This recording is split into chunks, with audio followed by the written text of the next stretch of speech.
Welcome to all of you in this new session. So today in this discussion, we are going to solve some question from GMANS 2026. And the question is, the correct order of reactivity of the following benzyl halide towards reaction with KCN. तो simply यहाँ पर बोला है कि जो KCN है इसको अगर हम लोग ब्रेक करेंगे तो ये बन जाएगा आप लोगों का K प्लस और CN माइनस। तो CN minus as a nucleophile ये अटैक करेगा इस जहाँ पर ये CH2Br, ये जो जिस कार्बन से ये Br कनेक्टेड है उस कार्बन पे, और ये आपको देगा एक SN1 रिएक्शंस। तो क्वेश्चन को अगर ध्यान से देखेंगे यहाँ पर तो क्या है कि सारे पे अगर Br हटाएंगे तो यहाँ पर एक कार्बोकेटाइन जनरेट होगा। सारे पे अगर Br हटा देंगे तो यहाँ पर एक एक कार्बोकेटाइन सारे में जनरेट होगा यहाँ पर। तो हमें पता है जो रिएक्टिविटी है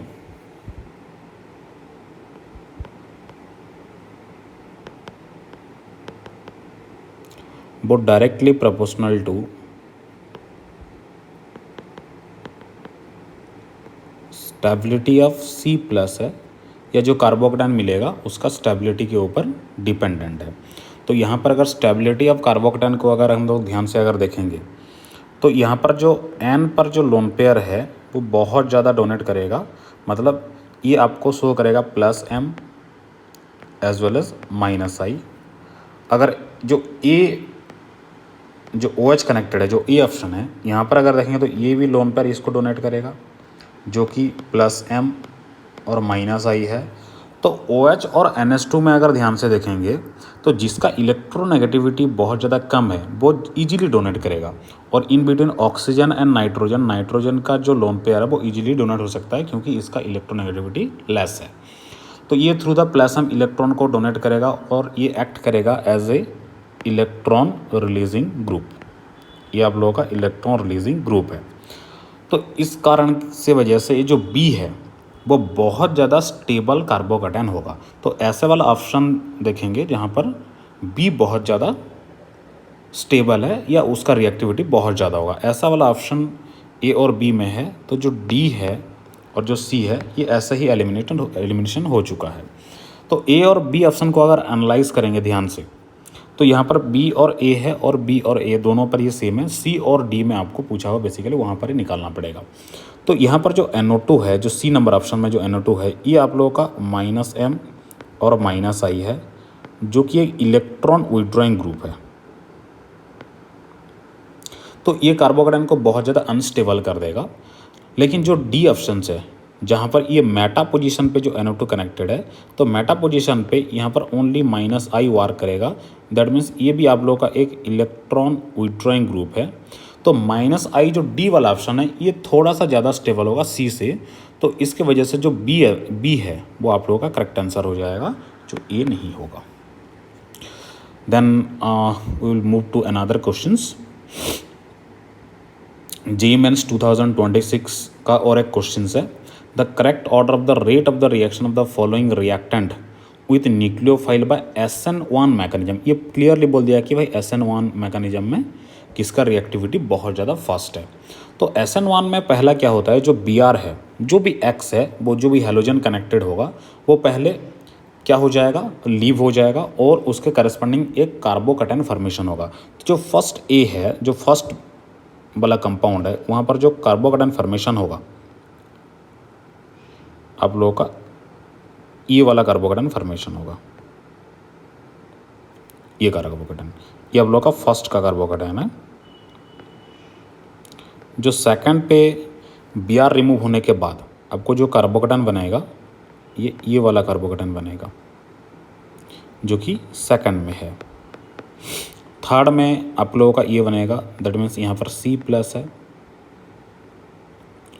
और यहाँ पर CH3 है, यहाँ पर CH3 है और यहाँ पर आप लोगों का CH3 है जो कि थर्ड वाला ऑप्शन से आ रहा है।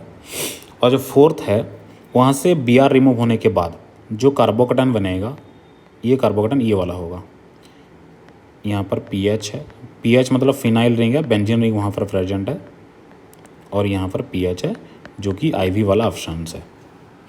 और हमें पता है जो SN1 का जो रेट होता है, जो रेट ऑफ SN1 है,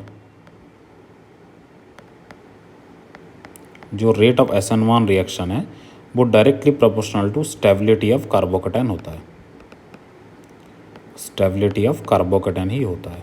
तो हमें देखना पड़ेगा कि इसका स्टेबिलिटी ऑर्डर बहुत ज़्यादा होगा, जिसका स्टेबिलिटी ऑर्डर जितना ज़्यादा होगा उसका रिएक्टिविटी उतना ज़्यादा फास्ट हो जाएगा। तो यहाँ पर अगर ऑप्शन देखेंगे तो यहाँ पर जो IV वाला है, यहाँ पर ये तीनों रिंग पर डिलोकलाइज्ड है जो पॉजिटिव चार्ज है, और ये रेजो स्टेबल है और बहुत ज़्यादा स्टेबल है, दिस इज रेजो स्टेबल। और जो थर्ड वाला है यहाँ पर 9 अल्फा H है, तो ये हाइपर कंजुगेशन से बहुत ज़्यादा स्टेबल है। और जो फर्स्ट और सेकंड है, देखिए कोई भी बाइसाइक्लिक कंपाउंड पे ब्रिज हेड पोजीशन, इसको बोलते हैं हम लोग ब्रिज हेड पोजीशन, इस ब्रिज हेड पोजीशन पे अगर कोई भी पॉजिटिव चार्ज आता है तो वो स्लाइटली अनस्टेबल होता है थ्रू द ब्रेड्स रूल। तो यहाँ पर कैसे सॉल्व करेंगे, देखो यहाँ पर ऑप्शन से पहले ऑप्शन एलिमिनेशन कर लेते हैं।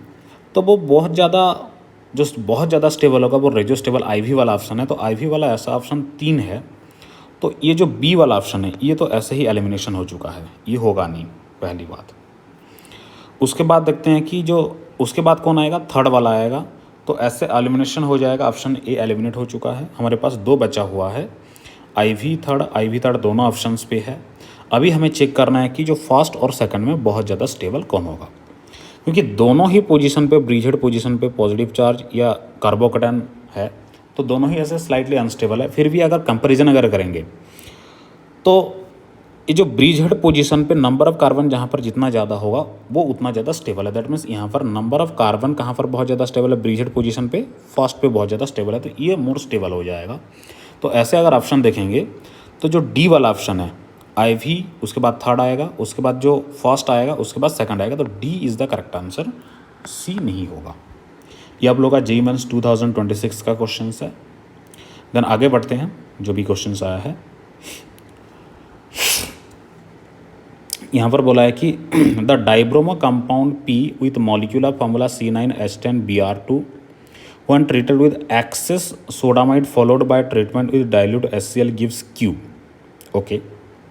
The warming Q with mercuric sulfate and dilute sulfuric acid yield R, which gives positive iodoform test but negative Tollens test. ये एक बहुत ही अच्छा क्वेश्चन है, अच्छा लेवल का क्वेश्चन है। इसको अगर हम लोग थोड़ा सा ध्यान से अगर देखेंगे तो क्या क्या बन सकता है, मैं थोड़ा सा रोड मैप इसका बना लेता हूँ।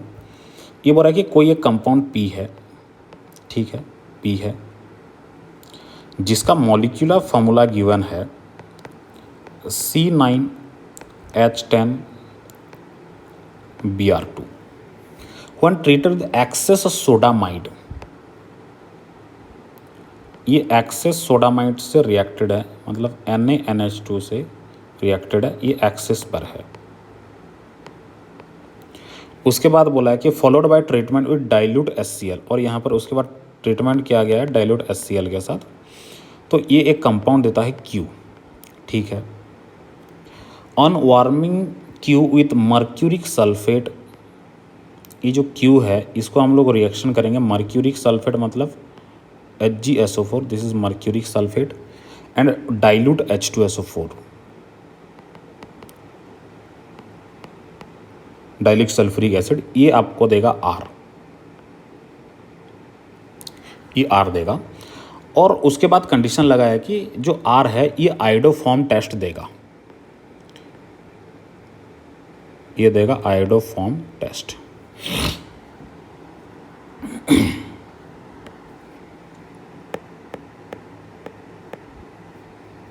मैं थोड़ा नीचे लिख देता हूँ, ये आपको देगा आयोडोफॉर्म टेस्ट।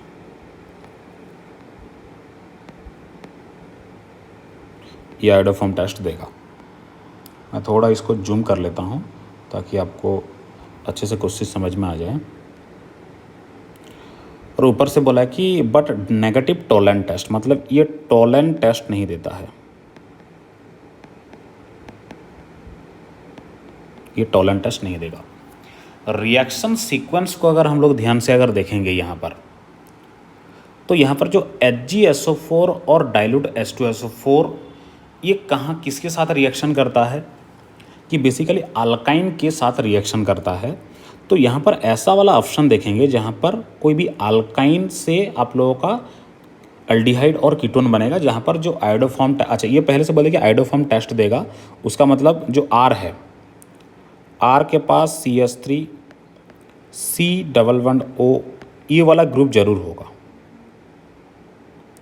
और ये टोलेंट टेस्ट नहीं देगा, इसका मतलब यहाँ पर कोई भी एल्डिहाइड नहीं बनेगा, मतलब कीटोन ही बनेगा। तो ऐसा वाला ऑप्शन अगर देखेंगे तो यहाँ पर अगर देखेंगे कि अल्काइन अगर हम लोग बनाना अगर चाहते हैं जो Q है, अच्छा ये जो NaNH2 है इसको अगर हम लोग ब्रेक कर देंगे तो क्या क्या मिल जाएगा, यहाँ पर बन जाएगा Na+ और यहाँ पर बन जाएगा NH2-। NH2- एक अच्छा बेस है, और बेस का काम क्या होता है, वो एलिमिनेशन में हेल्प करेगा और अल्काइन क्रिएट में थोड़ा सा हेल्प करेगा। तो यहाँ पर अगर देखेंगे तो इसका DU अगर निकालेंगे तो ये आ जाएगा नंबर ऑफ कार्बन +1। DU का फार्मूला होता है C+1 -H+X -N/2 होता है। तो इसका अगर DU अगर देखेंगे हम लोग तो ये हो जाएगा 10 -H+X अगर करेंगे तो ये हो जाएगा 12/6, ये हो जाएगा 4, DU आ जाएगा 4। जहाँ पर भी DU 4 होगा उसका मतलब वहाँ पर देखते हैं कि DU कैलकुलेशन, सारे ऑप्शन पहले देख लेते हैं। यहाँ पर इसका DU 4 है, ऑप्शन एलिमिनेशन नहीं होगा। B पे अगर देखेंगे तो यहाँ पर भी DU 4 है, C पे भी DU 4 है, D पर भी DU 4 है। तो DU से तो हम लोग अब एक तो ऑप्शन एलिमिनेशन नहीं कर सकते, हमें पूरा देखना ही पड़ेगा कि कौन सा ऐसा वाला है जहाँ पर अल्काइन पॉसिबल है।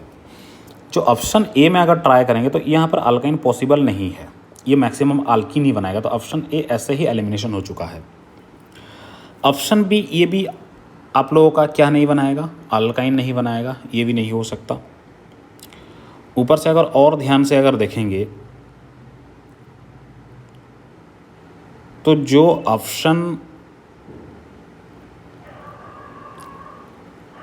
आप लोगों का जो सी है और जो डी है वहाँ पर हमें देखना पड़ेगा। तो क्वेश्चंस के अकॉर्डिंग अगर देख लेते हैं,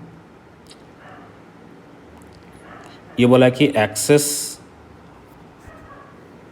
एक्सेस में है NaNH2 विद डाइल्यूट HCl, मतलब वहाँ पर देखना पड़ेगा कि कहाँ पर अल्काइन बनेगा। ठीक है, एक तो ऑप्शन सी बन सकता है, नहीं तो ऑप्शन डी बन सकता है, दोनों में ट्राई कर लेते हैं। लेकिन यहाँ पर देखिए, अगर ऑप्शन सी को अगर हम लोग ध्यान से अगर देखेंगे तो जब भी हम लोग NaNH2 as a base treat होगा, ये Na+ और NH2- ये एज ए बेस ट्रीट होगा, तो जो एलिमिनेशन रिएक्शन जो होगा, जो एलिमिनेशन रिएक्शन आप लोगों का अगर ये बीटा एलिमिनेशन है, अगर हम लोग अगर बात करेंगे तो ये आप लोगों का कौन सा है, बीटा एलिमिनेशन है, ये बीटा टाइप है, बीटा टाइप ऑफ एलिमिनेशन। तो बीटा टाइप ऑफ एलिमिनेशन होने के लिए कंडीशन क्या होना चाहिए कि जो लिविंग ग्रुप है यहाँ पर जो Br है और एग्जैक्टली बीटा पर हाइड्रोजन जो है वो अपोजिट होना चाहिए, लेकिन यहाँ पर कोई भी हाइड्रोजन नहीं है, तो ये वाला ऑप्शन भी नहीं हो सकता।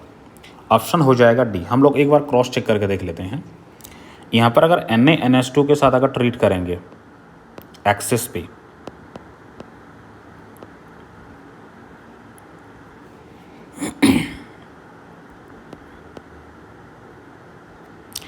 देखिए यहाँ पर अगर ध्यान से अगर देखेंगे तो यहाँ पर क्या है, एक H है, ये जो बेस है ये क्या करेगा, इसको अटैक करेगा और ये जाएंगे यहाँ पर, और यहाँ से Br एक रिमूव हो जाएगा एज ए लिविंग ग्रुप। तो यहाँ पर जो पहला स्टेप है, यहाँ पर क्या बनेगा, यहाँ पर बन जाएगा ये वाला, यहाँ पर Br है, यहाँ पर आ जाएगा अल्कीन, और यहाँ पर एक H है और यहाँ पर और एक H है। उसके बाद क्या करेंगे, और क्योंकि एक्सेस पर है NaNH2 तो इसको हम लोग और एक बार ट्रीट करेंगे NaNH2 के साथ। तो ये जो बेस है ये इसको अटैक करेगा, ये ऐसे शिफ्ट होगा और यहाँ से Br हो जाएगा रिमूव। Br जब भी रिमूव होगा तो यहाँ पर क्या बनेगा देखिए, यहाँ पर आप लोगों का बन जाएगा, ये बन जाएगा अल्काइन और ये हो जाएगा आप लोगों का अल्काइन, जो कि कौन सा है, ये आप लोगों का बोला है कि P होगा, ये आप लोगों का Q है। इसको अगेन किसके साथ ट्रीट करेंगे, HgSO4 एंड इसके साथ इसको ट्रीट करेंगे HgSO4 in the presence of dilute H2SO4। तो ये बेसिकली हाइड्रेशन है, हाइड्रेशन करता है। तो कैसे हाइड्रेशन करेगा देखिए, यहाँ पर एक कार्बन है,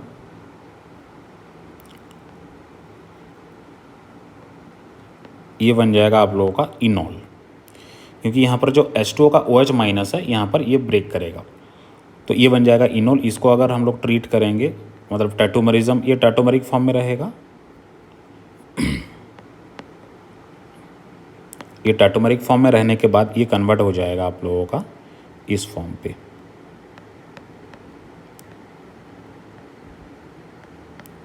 ये बन जाएगा ये वाला। तो उसके बाद कंडीशन थोड़ा चेक कर लेते हैं, ये हो जाएगा आप लोगों का R। ये R बोला था कि ये आप लोगों का आइडोफॉर्म टेस्ट देगा, एकदम करेक्ट है, देगा, क्योंकि यहाँ पर CH3CO ग्रुप है, ये वाला ग्रुप है, तो ये आप लोगों का आइडोफॉर्म टेस्ट देगा, ये दे देगा आप लोगों को आइडोफॉर्म टेस्ट, ये आइडोफॉर्म देगा। और ये टोलेंट टेस्ट नहीं देगा क्योंकि इसके पास अल्डिहाइडिक ग्रुप नहीं है। तो इसका जो आंसर हो जाएगा वो हो जाएगा D। तो आगे थोड़ा चलते हैं।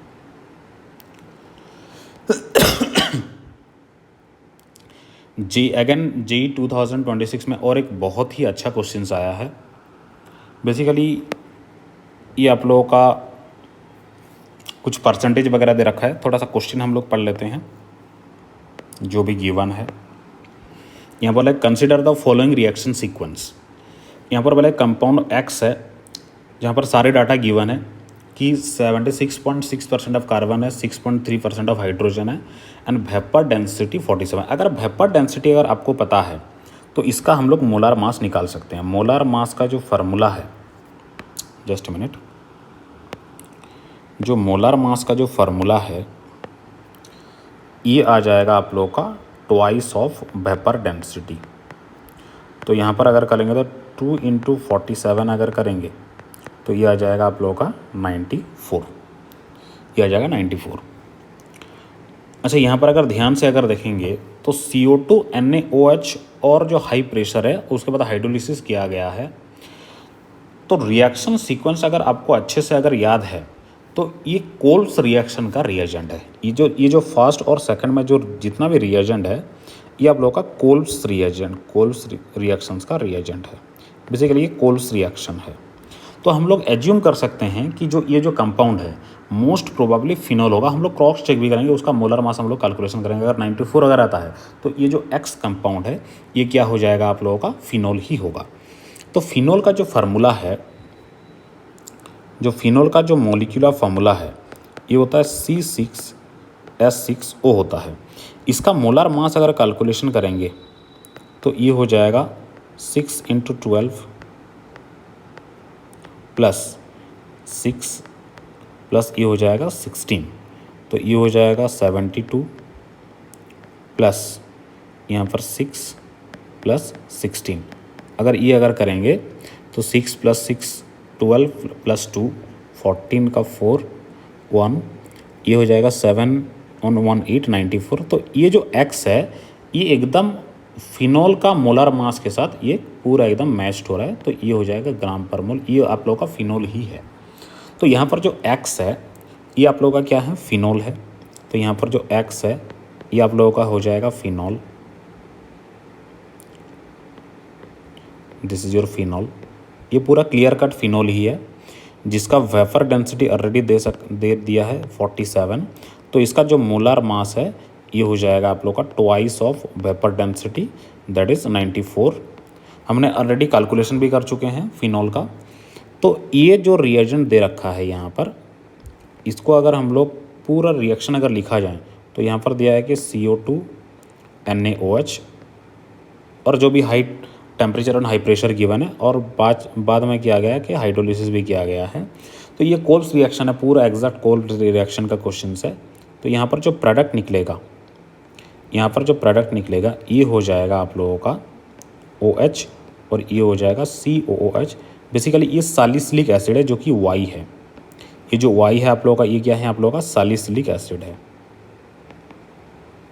This is your salicylic acid. उसके बाद क्वेश्चन क्या पूछा हुआ है कि compound with develops characteristic colour with neutral FeCl3 solution. Okay, कि जो कंपाउंड Y है it develop characteristic colour with, मतलब ये सीधा बोला है कि जो Y कंपाउंड है, जो सैलिसिलिक एसिड है, ये FeCl3 सॉल्यूशन के साथ उसका कलर का कैरेक्टरिस्टिक कलर देगा। तो ये एकदम करेक्ट है। जो सैलिसिलिक एसिड है ये FeCl3 के साथ रिएक्शन देगा, क्योंकि इसके बाद फिनोलिक OH है, और फिनोलिक OH FeCl3 के साथ रिएक्शन करता है। तो उसके बाद क्वेश्चन पूछ रहा है कि identify the incorrect statement from the following. अच्छा, ये क्वेश्चन पूछ रहा है कि इनकरेक्ट स्टेटमेंट पूछ रहा है, ये करेक्ट वाला नहीं पूछ रहा है, ये इनकरेक्ट पूछ रहा है। तो यहाँ पर ऑप्शन ए अगर देखें तो compound Y will dissolve in NaHCO3 and evolve gas. देखो यहाँ पर आपको कंसेप्ट पूरा पता होना चाहिए कि NaHCO3 में कौन कौन डिजॉल्व होगा। पहला वाला तो NaHCO3 में वही वाला कंपाउंड डिजॉल्व होगा जिसका एसिडिक नेचर H2CO3 से ज़्यादा होगा, कि the compound which is more acidic then H2CO3 और कार्बोनिक एसिड, वही वाला ही आप लोगों का NaHCO3 में डिजॉल्व होगा। और ये जो सैलिसिलिक एसिड है, ये सैलिसिलिक एसिड में जो COH पार्ट है ये H2CO3 से बहुत ज़्यादा एसिडिक हो जाएगा। तो ये करेक्ट स्टेटमेंट है। आपको पूछ रहा है कि इनकरेक्ट स्टेटमेंट कौन सा है, तो ये तो करेक्ट है, ये NaCO3 में ये डिजॉल्व हो जाएगा। सेकंड ऑप्शन बी अगर देखेंगे तो both the compound X and Y will dissolve in NaOH। देखो NaOH एक बेस है, बेस में कौन डिजॉल्व होगा, ऑब्वियसली एसिड वाला ही डिजॉल्व होगा। फिनॉल एक एसिडिक कंपाउंड है, सैलिसिलिक एसिड ऑल्सो एक एसिडिक कंपाउंड है, तो ये दोनों ही NaOH में डिजॉल्व हो जाएंगे। तो ये वाला इनकरेक्ट स्टेटमेंट नहीं है, ये करेक्ट स्टेटमेंट है। आपको पूछा हुआ इनकरेक्ट स्टेटमेंट है। ऑप्शन सी देखते हैं, both the compound X and Y will burn with सूटी स्मेल। यहाँ पर एक कंपाउंड कब सूटी स्मेल देगा, जब उसके पास कार्बन कंपाउंड या नंबर ऑफ कार्बन बहुत ज़्यादा हैं। तो बेसिकली हम लोग बोल सकते हैं कि सूटी स्मेल क्या है, ऐसा कोई कंपाउंड है जहाँ पर नंबर ऑफ कार्बन बहुत ज़्यादा है, और जब भी हम लोग उसको बर्न करेंगे तो वो इनकम्प्लीटली बर्न होगा। तो यहाँ पर हम लोग, मैं सीधा बता देता हूँ कि जो जितने भी एरोमेटिक कंपाउंड्स होते हैं वहाँ पर नंबर ऑफ कार्बन कंटेनिंग बहुत ज़्यादा होते हैं, जिसके वजह से वो सूटी स्मेल देते हैं, वो इनकम्प्लीटली बर्न होते हैं। तो यहाँ पर जो ऑप्शन सी बोल रहा है कि both the compound X and Y will burn with सूटी स्मेल, ये एकदम करेक्ट स्टेटमेंट है, ये इनकरेक्ट स्टेटमेंट नहीं है। ऑप्शन डी थोड़ा देख लेना, compound X is more acidic then compound Y। यहाँ पर बोला कि जो कंपाउंड X है वो फिनॉल है और कंपाउंड Y जो है वो सैलिसिलिक एसिड है। तो यहाँ पर बोला कि जो सैलिसिलिक एसिड है वो बहुत ज़्यादा एसिडिक होना चाहिए X से। तो ये बोला कि X इज मोर एसिडिक, ये उल्टा बोल रखा है। तो ये आप लोगों का इनकरेक्ट स्टेटमेंट है और D is the correct answer. ये बहुत ही अच्छा क्वेश्चन है। आप लोगों को रिएक्शन आना चाहिए, मॉलिक्यूलर फार्मूला कैलकुलेशन आना चाहिए। अगर मॉलिक्यूलर फार्मूला कैलकुलेशन अगर नहीं आता है तो आपको ये बहुत ज़्यादा घुमा के दिया है, परसेंटेज वगैरह दिया है। वो एम्पिरिकल फार्मूला और मॉलिक्यूलर फार्मूला अगर लगाएंगे तो बहुत टाइम टेकिंग लेगा। उसके बाद आपको सारे प्रॉपर्टीज़ याद होना चाहिए, उसके बाद ये वाला क्वेश्चन अटेंड कर सकते हैं, नहीं तो नहीं कर सकते। ये बहुत अच्छा क्वेश्चन है।